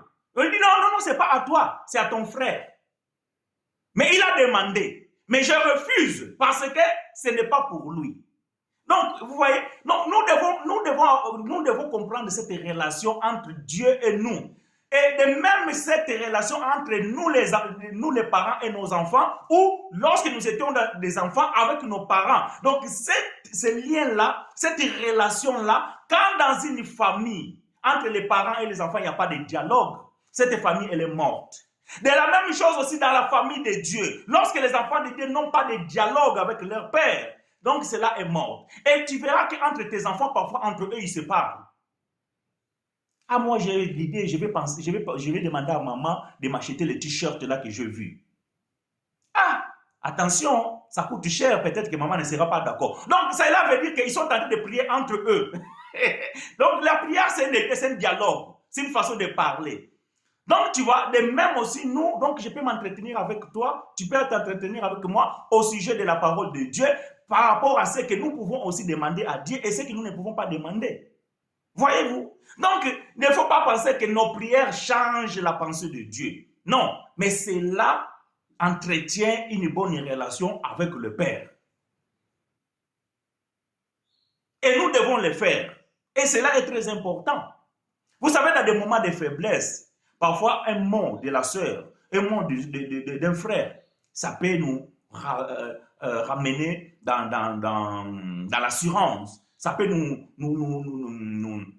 comment dirais-je, réallumer la joie. Le fait de savoir que tu es entouré et que les gens pensent pour toi, cela te fait du bien. Mais bien aimé, ce qui se fait, c'est toujours la volonté de Dieu. Voilà pourquoi j'ai toujours dit, même quand nous prions pour les malades, nous demandons de bonnes choses. Mais vous allez pouvoir comprendre que c'est même cette maladie-là qui va emporter la personne. Est-ce que Dieu n'a pas entendu nos prières? Peut-être que nous étions souillés lorsque nous prions. Voilà pourquoi Dieu ne nous a pas répondu. Non. C'est tout simplement que nos prières ne peuvent pas influencer la pensée de Dieu. Moi, j'aime toujours dire ça pour ne pas aller dire que non, c'est le témoignage de quelqu'un, tout ça. Non. Mon père est décédé d'une maladie. Et cette maladie qu'il a emportée, à plusieurs reprises, on a prié pour. Et il sortait de l'hôpital, il se rétablissait et tout ça. Et on disait Dieu merci, Dieu nous a écoutés, Dieu nous a exaucés. Et lorsqu'il est rentré pour la dernière fois à l'hôpital, et au moment, donc cette fois-là, la même maladie, on a fait la même chose. Et à la fin de tout compte, le vieux nous a laissés. Il est parti. Maintenant, je pose la question, est-ce que nos prières se sont affaiblies? Est-ce que nous avons changé les mots dans nos prières? Est-ce que le vieux, il devait vivre éternellement? Non. Il devait mourir d'une manière ou d'une autre. Il est mort de maladie. Ça pouvait être un accident. Ça pouvait être je ne sais pas quoi. Parce qu'il devait mourir le jour où l'Éternel l'avait décidé. Mais au moment où il meurt, la semaine là où il meurt, nous continuons à prier.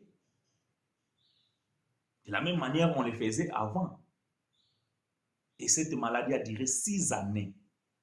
Et pendant ces 6 années-là, combien de fois on a supplié Dieu, on a prié, et il s'est relevé. Ignoramment, peut-être nous croyons que c'était nos prières. Maintenant, que s'est-il passé cette fois-là où il est décédé? Nos prières ont perdu l'efficacité? Non, Dieu a accompli son dessein. Et oui, Dieu a accompli son dessein. Quand vous comprenez ces choses, bien aimés, vous ne pouvez plus être des esclaves de vos pasteurs là qui organisent des séances de prière à outrance.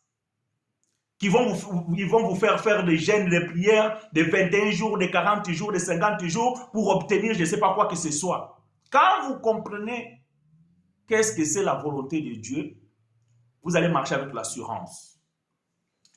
Je vais trouver encore cette écriture que j'ai du mal à pouvoir les garder dans ma tête, mais je les trouve quand même. L'autre fois, c'est frère Jean-Louis qui m'a aidé aussi. Et 1 Jean chapitre 5, et je pense que le verset 17, je ne sais pas si c'est 1 Jean chapitre 5 ou chapitre 3. J'ai du mal à mémoriser ce verset-là parce que je ne sais pas pourquoi. D'autant que je mémorise d'autres versets, mais ces versets-là, j'ai du mal à les trouver. Là où Dieu dit, et plutôt frère Jean dit, lorsque nous prions selon la volonté de Dieu, j'ai vraiment du mal. Je sais que c'est 1 Jean, mais je confonds souvent. Je ne sais pas si frère Louis, il est là. Si frère Louis, tu es là, essaye de me regarder ce verset. L'autre fois, tu me l'avais donné. 1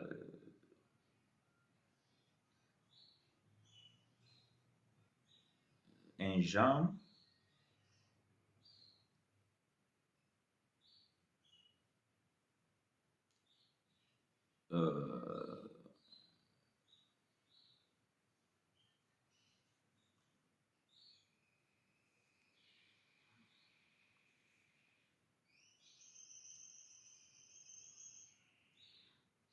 Verset 14. Bon, le frère Jean et le frère Louis. 1 Jean chapitre 5, verset 14. Voilà. Je vais commencer par le verset 13. 1 Jean chapitre 5, verset 13 à 14. Je vous ai écrit ces choses afin que vous sachiez que vous avez la vie éternelle vous qui croyez au nom du Fils de Dieu. Nous avons auprès de lui cette assurance que si nous demandons quelque chose selon nous-mêmes, si nous demandons quelque chose selon nos prières, si nous demandons quelque chose selon la prophétie du prophète, non. Nous avons auprès de lui cette assurance que si nous demandons quelque chose selon sa volonté, il nous écoute. Et si nous demandons quelque chose selon pas sa volonté, il fait quoi? Il ne nous écoute pas. C'est tout simple que ça. 1 Jean chapitre 5, verset 14. Si nous demandons, cela veut dire qu'il y a des moments que nous demandons des choses selon notre propre volonté. Et quand c'est selon notre propre volonté, Dieu n'écoute pas. Pasteur, Exode 3,7. Les cris du peuple n'a pas influencé la pensée de Dieu. Humainement, quand je lis cela, me pousse à comprendre ainsi. Ok.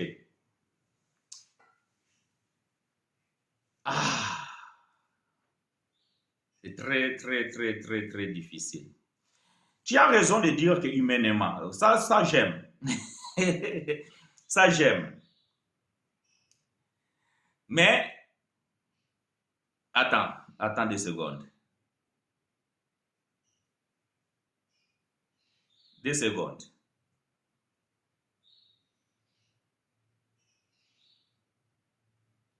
Tu vas comprendre une chose. Je suis en train de chercher une écriture. Là, tu vas comprendre que cela n'a rien à voir. Je suis dans le livre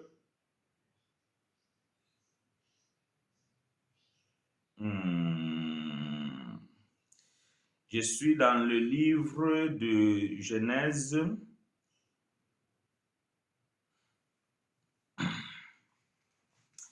Genèse chapitre 15. Donc, les cris du peuple n'a pas influencé la pensée de Dieu. Humainement, cela me pousse à comprendre comme ça. Ok.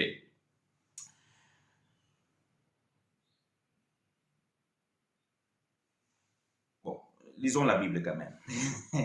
Genèse chapitre 15. Genèse chapitre 15.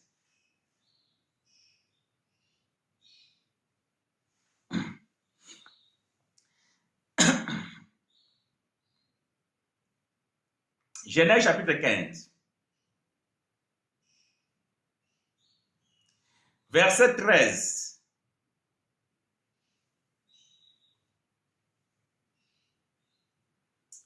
Genèse chapitre 15.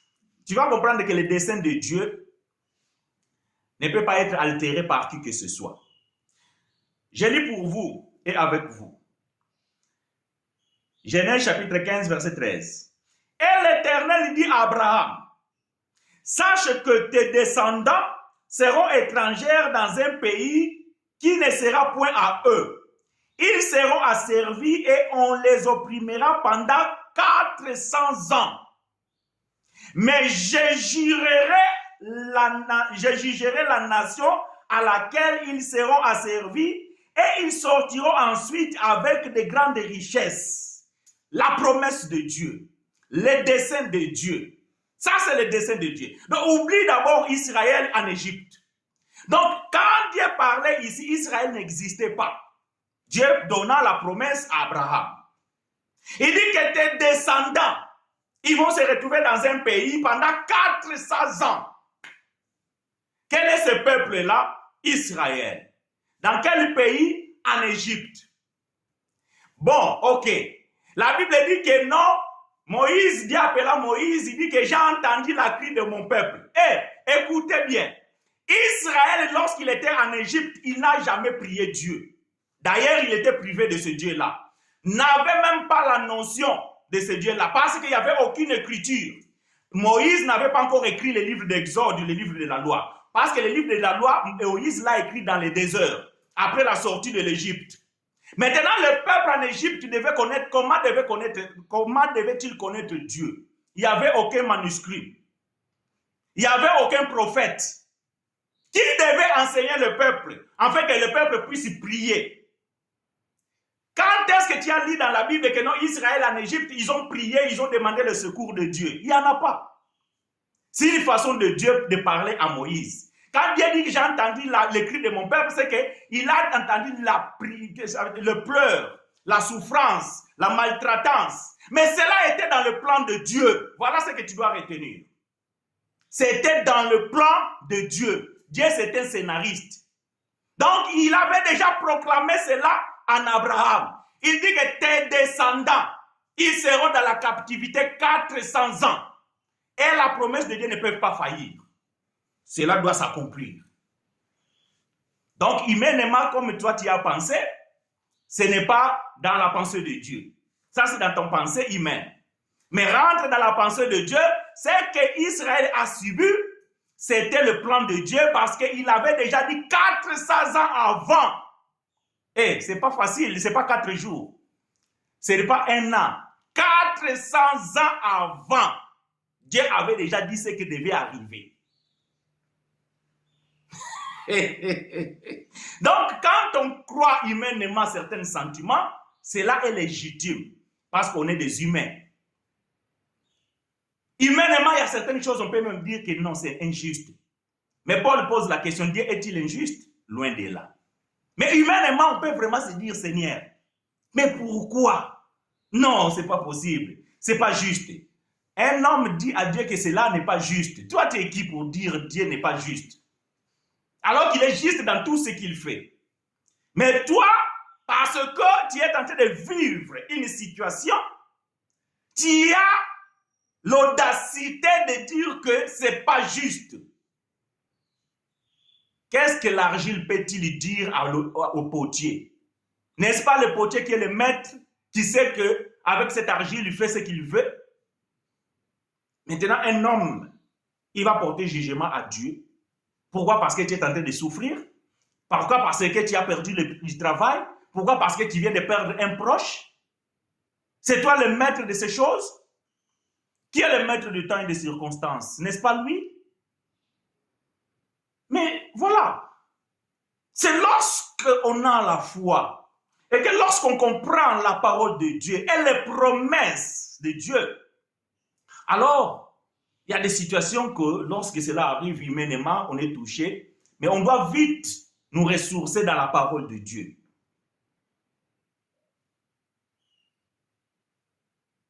Israël n'a pas prié en Israël. Tu peux lire ta Bible. Quand Dieu dit à Moïse que j'ai entendu le cri de mon peuple, c'est par rapport au travail forcé. C'est par rapport à la souffrance, à l'assujetti à ce peuple. Mais ce n'est pas la prière d'Israélite qui a poussé la pensée de Dieu d'envoyer Moïse d'aller secourir ce peuple-là. C'était dans le plan de Dieu, dans ses desseins. Dans les desseins de Dieu, il avait déjà dit ça avant, 400 ans avant. Puis Psaume 139. Tout est écrit, tout. Pasteur, pourquoi nous faisons les prières si Dieu fait ce qu'il veut dans nos vies? Bon, cette question a été déjà posée par la sœur Monique, donc la question se pose encore. Vous savez, j'ai dit et je le répète, la prière, c'est un moyen de dialoguer avec Dieu. Mais la prière ne change pas la pensée de Dieu. Quand on met des enfants au monde, on les souhaite des choses. Nous, humainement, on souhaite des choses. On fait tout de nos possibles afin de pouvoir amener ses enfants jusqu'à là où nous voulons, nous. Parfois même les enfants, ils ont d'autres projets, d'autres idées, mais nous, on essaie de les influencer. Mais maintenant, cela doit passer par le dialogue. C'est que les parents veulent et ce que les enfants veulent, donc vous devez dialoguer. De même aussi, il y a des choses que nous voulons, nous, mais que Dieu ne veut pas pour nous. Donc maintenant, pour les savoir, nous devons dialoguer. Voilà pourquoi même quand on fait des prières, il y a de cela qu'on fait des prières, on ne reçoit pas la réponse qu'on veut. Est-ce que ce que je viens de dire est faux? Non.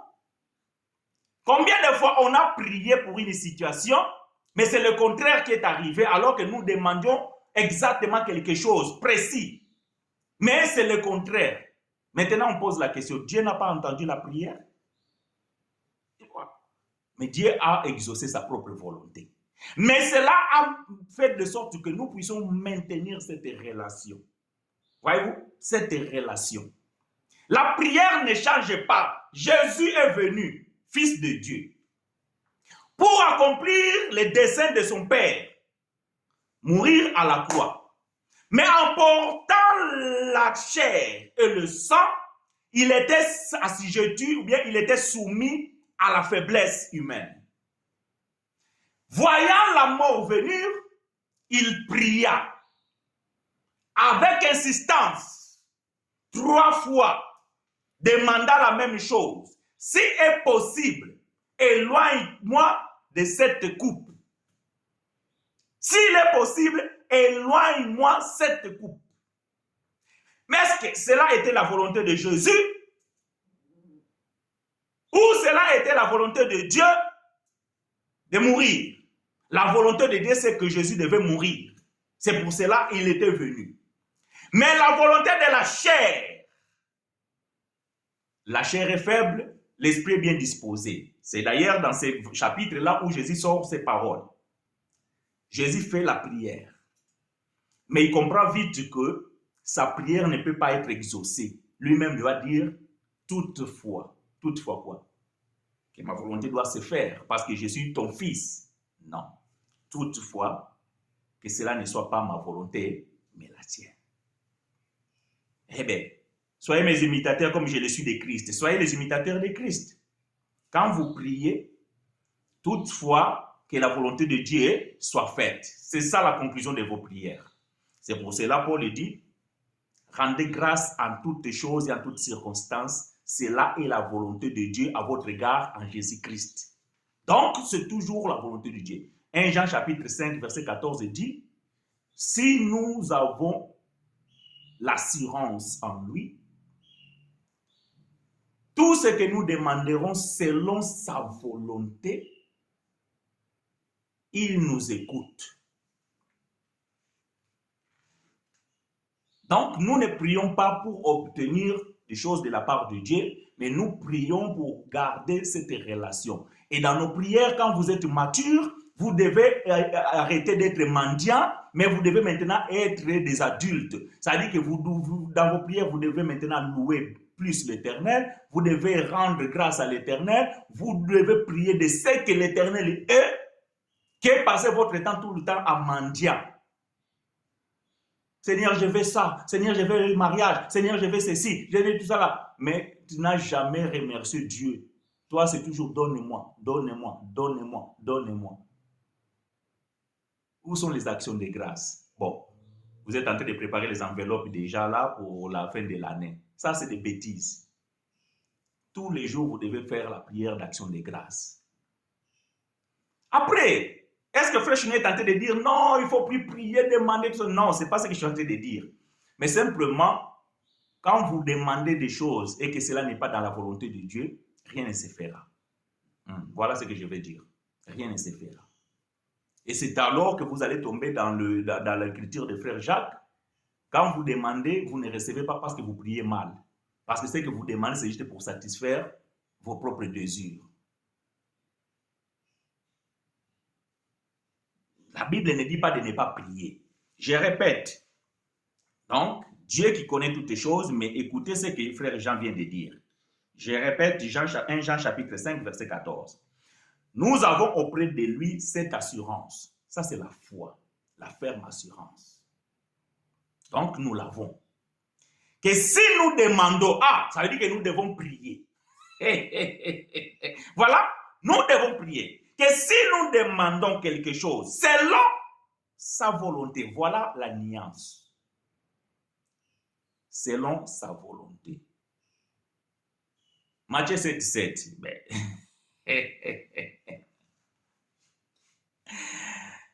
Matthieu 7, 7 dit quoi? Bon. Je ne sais pas si Matthieu 7, 7 contredit ce que Frère Chinois vient de dire ou pas. Je l'ai cité tout à l'heure ici.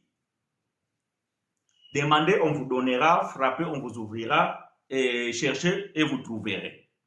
Demandez, on vous donnera. Cherchez, vous trouverez. Frappez, on vous ouvrira. Je l'ai cité tout à l'heure. Cela ne change rien de ce que je suis en train de dire.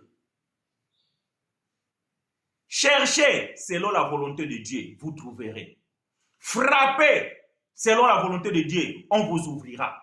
Demandez selon la volonté de Dieu, vous recevez. C'est ce que Jean vient de dire. Nous avons cette assurance-là, que lorsque nous demandons quelque chose selon sa volonté, il nous écoute. C'est ça. On n'a pas dit de ne pas demander, mais demander selon la volonté de Dieu. Toi, tu veux iPhone. Dieu, donne-moi l'argent d'acheter iPhone. Parce qu'à l'école, les gens, quand ils me regardent avec mon Samsung, ils se disent que non, je suis un pauvre parce que je n'ai pas l'argent d'acheter iPhone. Mais ce genre de prière, franchement, vous voulez que Dieu vous exauce? Non, Dieu ne peut pas vous exaucer. Quand vous enviez et que par ailleurs, vous allez prier Dieu de vous donner aussi comme les voisins. Vous savez comment les voisins ils gagnent son argent? La convoitise est défendue dans la Bible. Est-ce que cela est la volonté de Dieu que vous devez prier selon la convoitise? Non. Priez selon la volonté de Dieu. Demandez selon la volonté de Dieu. Cherchez selon la volonté de Dieu. Aujourd'hui, les gens sont allés chercher des choses chez les marabouts. Est-ce que ça, c'est la volonté de Dieu? Aujourd'hui, les gens vont aller chercher des choses dans des loges. Ça, c'est chercher selon la volonté de Dieu. Non. Vous cherchez selon votre propre désir. Parce que vous courez vite. Vous voulez gagner de l'argent facile. La prière est légitime. Mais évitez de vaines paroles quand vous priez. Évitez de vaines paroles.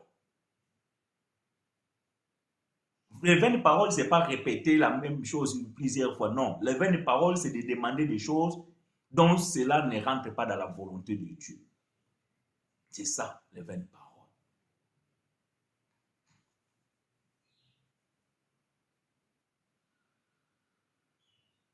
Je serai avec vous tous les jours. C'est la promesse. Maintenant, quand tu dis, Seigneur, toi tu as dit dans ta parole, tu seras avec moi, alors je laisse ma journée avec toi. Tu as prié selon la volonté de Dieu. Et voilà. Donc, tu sors, tu pars, tu vas travailler, tu vas faire tes affaires, parce que le Seigneur, il avait dit qu'il sera avec toi. Et toi, tu viens tout simplement rappeler, voilà Seigneur, je sors avec l'assurance, parce que tu m'as promis que tu seras avec moi. Donc, la prière n'est pas interdite. Moi-même ici, je le fais souvent en priant, que l'Éternel soit devant comme éclaireur, derrière comme un protecteur. Est-ce que Dieu a attendu que je fasse cette prière pour qu'il soit le défenseur et qu'il soit l'éclaireur? Non. Sa parole éclaire nos chemins. Sa puissance est après nous. Mais je le rappelle quand même, parce que je sais que c'est sa volonté de nous protéger et d'être avec nous tout le temps. Nous devons prier.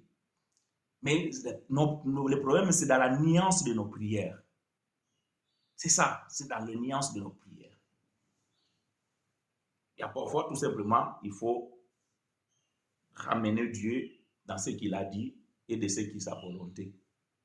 Maintenant, aujourd'hui, quand on veut inventer des prières, parce que les gens, ils ont l'habitude donc d'impressionner les gens, on fait des prières genre, tu as dit, nous serons la tête, non la queue. L'éternel Dieu, tu as dit dans ta parole, je prêterai, j'en prêterai pas. Donc, voilà tous ces genres de prières, ça c'est des paroles vaines. Parce que vous ne savez pas l'importance de ce genre de versets et vous êtes en train de les répéter comme un perroquet.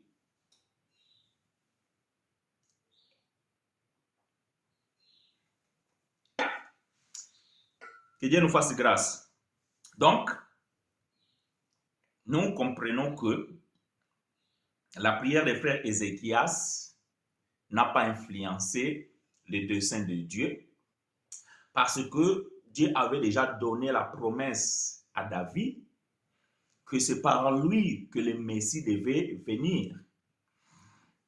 Et dans la lignée de David, donc il y a le frère Ézéchias, le père de frère Manassé, que le frère Manassé n'était pas encore né lorsque Dieu avait dit au prophète d'aller dire à Ézéchias, il va mourir. Donc Dieu ne pouvait pas stopper la promesse qu'il avait jurée lui-même à son serviteur David. Comment peut-on savoir ce que je demande est dans la volonté de Dieu? En lisant la parole de Dieu, ma soeur. Lisez la parole de Dieu, vous allez comprendre qu'est-ce que c'est la volonté de Dieu. Quand vous faites la prière, que mes ennemis meurent, que mes ennemis, tout ça là, est-ce que cela est la volonté de Dieu? Parce que même tes ennemis vont mourir le jour de l'éternel. Ah oui. Maintenant, quand tes ennemis sont là, et qu'ils vont vivre même plus que toi, peut-être, je dis peut-être, et que toi maintenant tu es en train de demander de Dieu de raccourcir, d'abréger leurs années, alors que Dieu a décidé qu'ils vont vivre plus longtemps que toi. Est-ce que ça c'est la volonté de Dieu? Bon, tu vas me dire, oui, mais David a fait cette prière. Est-ce que toi tu es David? Donc si David a fait cette prière, toi tu es David? Mais si toi tu me réponds comme ça, moi aussi je vais répondre, mais David il a aussi pris la femme de son militaire. Donc dois-je aussi moi prendre la femme de mon serviteur? La volonté de Dieu c'est dans sa parole. C'est ça, il faut prier selon la volonté de Dieu. Quand on lit la parole de Dieu, on doit connaître, pour que tu saches, pour que toi, ma femme, tu dois savoir quelle est ma volonté, c'est parce que tu vis avec moi et tu dialogues avec moi. Et si on te pose la question, quels sont les souhaits de ton mari? Donc tu pourras dire, écoute, mon mari est tenté de souhaiter de faire ça. Mon mari est tenté de souhaiter de faire ceci. Parce qu'on parle, on s'entretient. Donc et tu sais quels sont mes projets, quelle est ma volonté. Donc tu peux l'expliquer à quelqu'un. Donc quand on s'entretient avec Dieu, à travers sa parole, donc on saura quelle est la volonté de Dieu. Et donc, quand on va s'adresser à lui, donc nous allons nous adresser selon sa propre volonté. Maintenant, si je dois citer ici, qu'est-ce que c'est la volonté de Dieu, je ne serai pas capable. Parce que la volonté de Dieu, indépendamment de chacun, Dieu a un dessein pour chacun de nous, qui ne sont pas pareils. Voilà pourquoi je m'oppose à ces pasteurs-là le 31 décembre. Ils vont généraliser tout en vous disant que cette année, c'est l'année de je ne sais pas quoi, l'année de ceci. Est-ce que tous ceux qui vont être dans cette assemblée-là, donc ils ont le même destin vis-à-vis de Dieu? Non. Donc je ne peux pas savoir quelle est la volonté de Dieu pour toi, quelle est la volonté de Dieu pour la sœur Ina, quelle est la volonté de Dieu pour frère Babi, quelle est la volonté de Dieu pour frère Alberto, quelle est la volonté de Dieu pour la sœur Françoise. Non, je ne peux pas le savoir, moi. Et je sais tout simplement que quand je lis la parole de Dieu, je peux voir quelle est la volonté de Dieu pour ses enfants. Voilà. Et quand je prie, donc, je me soumets à cette volonté-là. Est-ce que moi, je n'ai pas de désirs? J'ai des désirs. Et est-ce que ces désirs, je ne peux pas l'exprimer à Dieu? Je peux. Mais Dieu va exaucer ceux-là qui sont selon sa propre volonté.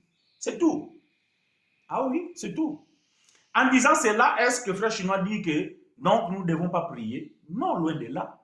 Mais je dis tout simplement que dans vos prières, évitez de vaines paroles. Voyez-vous? Évitez de vaines paroles. Les vaines paroles, c'est tout cela que vous pouvez demander par l'impulsion de votre chair. Ça, ce sont de vaines paroles. Quand tu es en colère de quelqu'un, maintenant tu désires sa mort. Ça, ce sont de vaines paroles. Dieu ne va pas t'exaucer. Quand tu as envie de quelqu'un, mais pourquoi Seigneur, pourquoi les autres sont venus dans le monde et ils ont tout facilement, mais moi, avant d'obtenir quelque chose, il faut vraiment que je fasse beaucoup de sacrifices. Oh Seigneur, non, c'est pas possible et tout ça. Ça, ce sont de vaines paroles. Ça, ce sont de vaines paroles. Contente-toi de ce que l'Éternel a donné pour toi. On n'est pas appelés tous à vivre la même vie sur la terre. Connaître la volonté de Dieu, c'est dans sa parole. C'est méditer la parole. Et en lisant, on comprend que ça, c'est la volonté de Dieu. Ça, ce n'est pas la volonté de Dieu. Maintenant, le frère chinois, il est incapable de dire quelle est la volonté de Dieu pour toi. Sauf si Dieu vient me le dire, et je vais le dire. Mais je ne vois pas non plus parfois l'utilité que Dieu veut me dire quelle est sa volonté vis-à-vis de toi. Et tant que toi aussi tu es un enfant de Dieu, pourquoi Dieu ne veut pas te parler directement?